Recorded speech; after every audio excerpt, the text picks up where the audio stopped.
Okay, 2024 has come to an end, and this is recap season. So I know it's been a while, YouTube, since I've been on to talk to you. So I'm going to use this video to basically recap my 2024, tell you some of the things I've done, some of the things I've accomplished, how it was for me, and I'm also going to give you my 2025 goals and things I hope to accomplish. Alright, so if you cannot tell, I am in my wife's she shed. I wanted to be outside today and do some filming outside and record this video on location, different locations, but it is very rainy.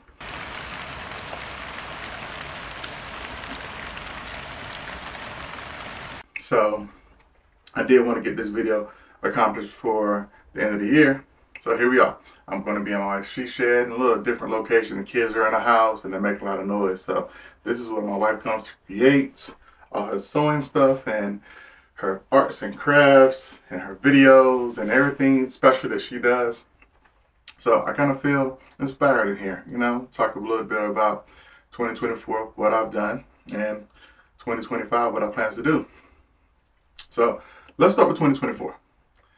I was outside this year. I shot a lot. I did a lot of things for the first time. I shot a festival.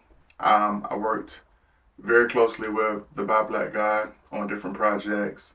I did 2 Black Ran wedding shows. I did a couple of networking events. I did my very first festival, which was R&B Picnic Festival, where I got to see and be on stage with artists like CeeLo Green, which is my favorite artist, DJ Envy, and a couple of more very talented DJs. The city was on fire. It was a very good time, all positive energy. Had a great time. But yeah, so out this summer I was definitely outside. I was doing events. I was moving and shaking. I was taking pictures on top of a couple of weddings that I've done, a lot of promo shoots, and my own personal projects. So I shot a lot this 2024. I also picked up film for the first time. Well, not the first time. I picked up film again, but I took it a lot more serious this time.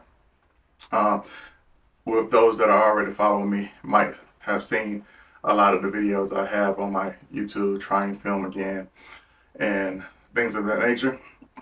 But I picked up the Nikon FM2 this year, and I usually pair it with a 50mm or a 24mm. Love this camera. It helped me learn film. I'm not getting ready. I'm going to shoot it more in 2025. Talk a little more about that later. But it was a great camera. The only thing I don't like about cameras, I'm gonna tell you the truth, I'm spoiled. I like autofocus.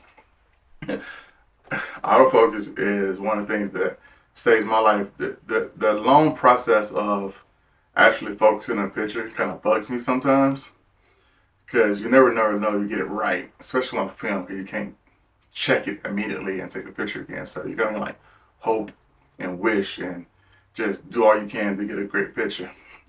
So because I went autofocus, I started doing a little bit more research, and I picked up next was the Nikon F100, which is a great camera. Autofocus. It reminds me of where I started. I started with the Nikon, I think it was the D3200, and it feels a lot like that camera with the buttons and the functions, and I don't have to wind it. I can add flash even though I don't, and I probably won't. I learned a lot more about exposure compensation and all that kind of stuff. So between these 2 cameras, I'm going to carry film into 2025 very heavily. And I talk a little bit more about film when I talk about my goals for next year. But I did pick up film very heavy, and I think I shot approximately 24 rolls. On those 24 rolls, most of them was Ilford HP5 plus 400. It's all around workhorse film stock. It can do just about everything with the ISO 400. It can be inside a little bit, still not great in low light, but it's better. But it can do a lot of things. So I use that film a lot. I tried a couple of other stocks, but that was the majority of what I shot was the HP5. Um, I learned a lot.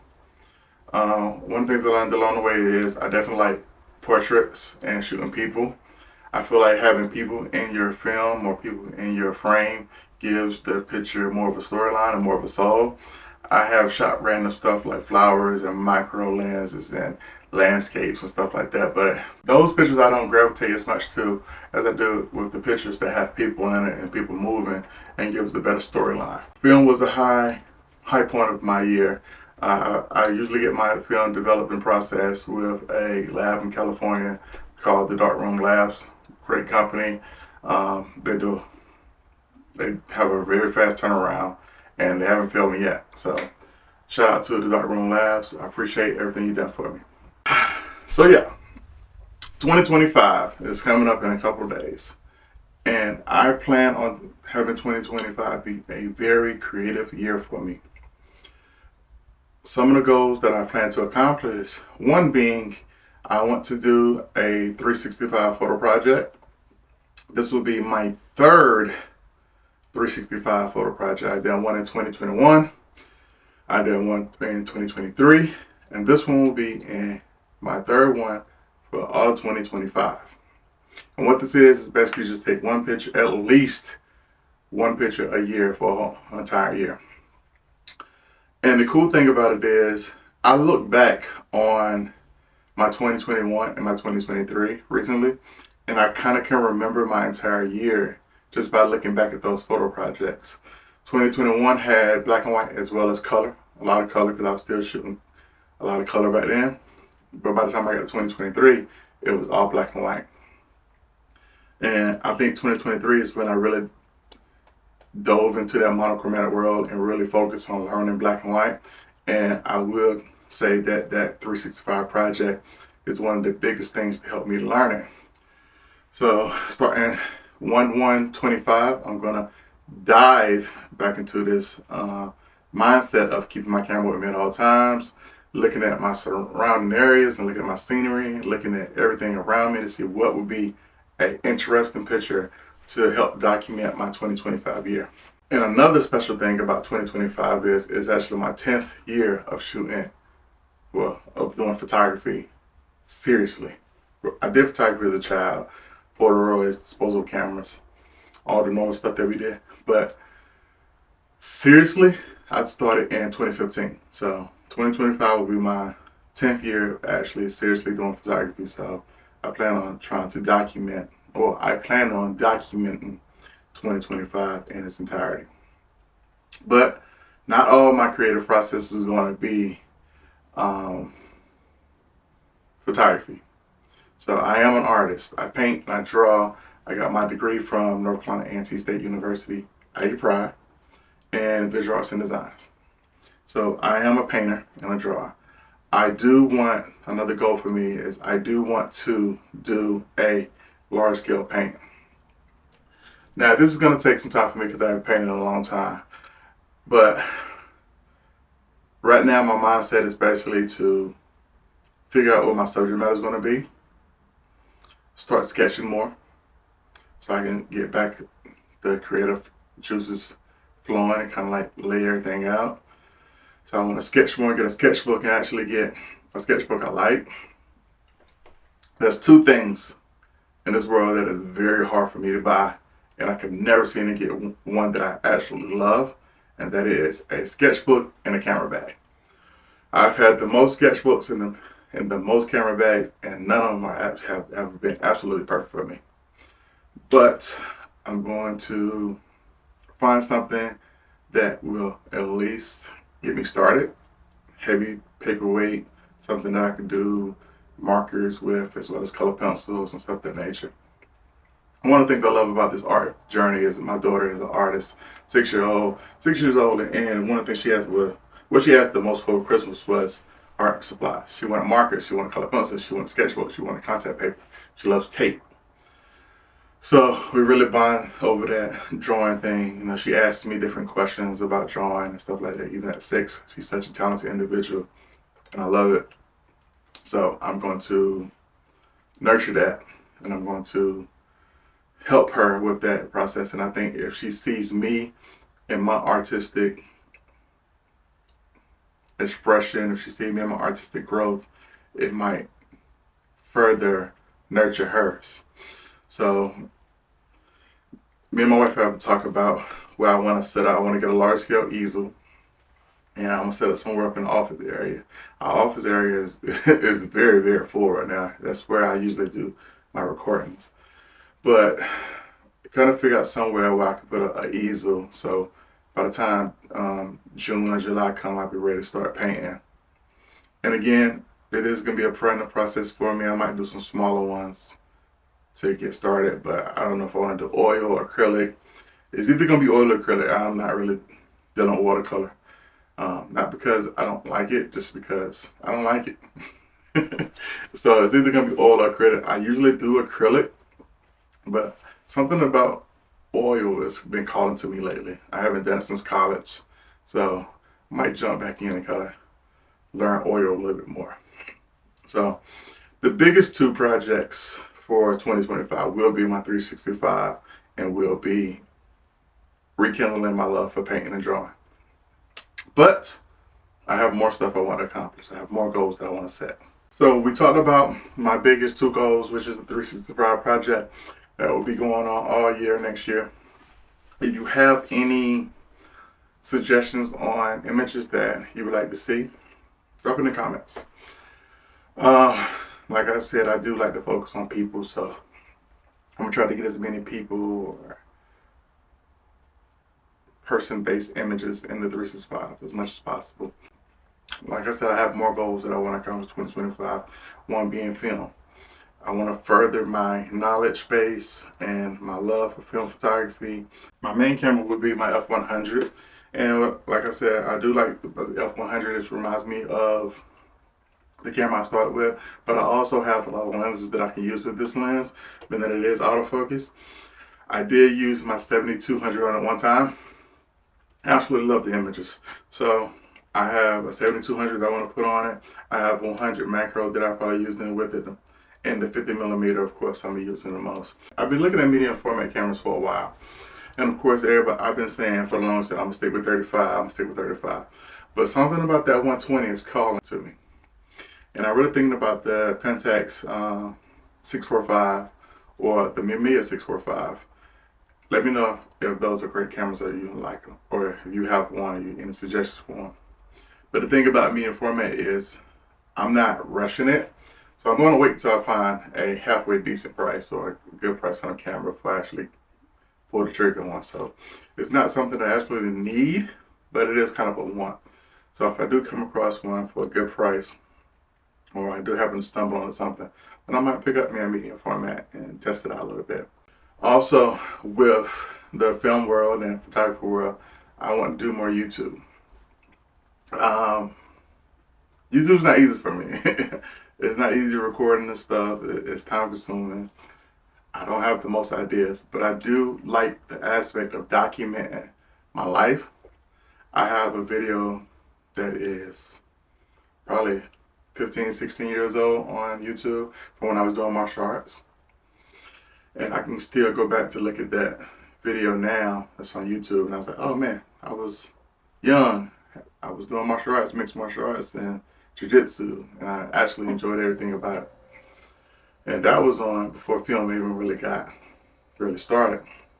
So I want to commit to doing at least 2 YouTube videos a month. Not more so to grow my channel, just to document 2025. 2025 for me is going to be about document and purpose.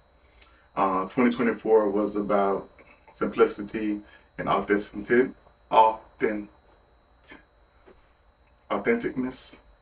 Y'all know the word I'm trying to say.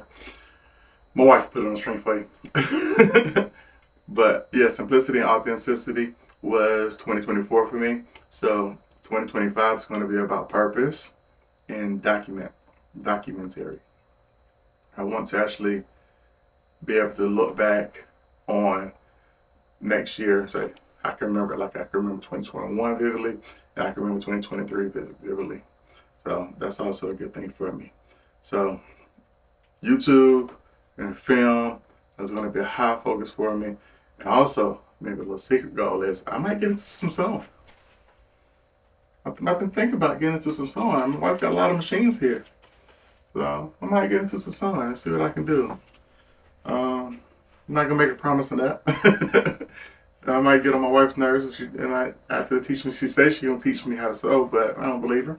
So if you see me in a sewing video, sewing on Weezy Styles channel, then remember you heard it here first. I told you I was gonna do it, so don't be surprised.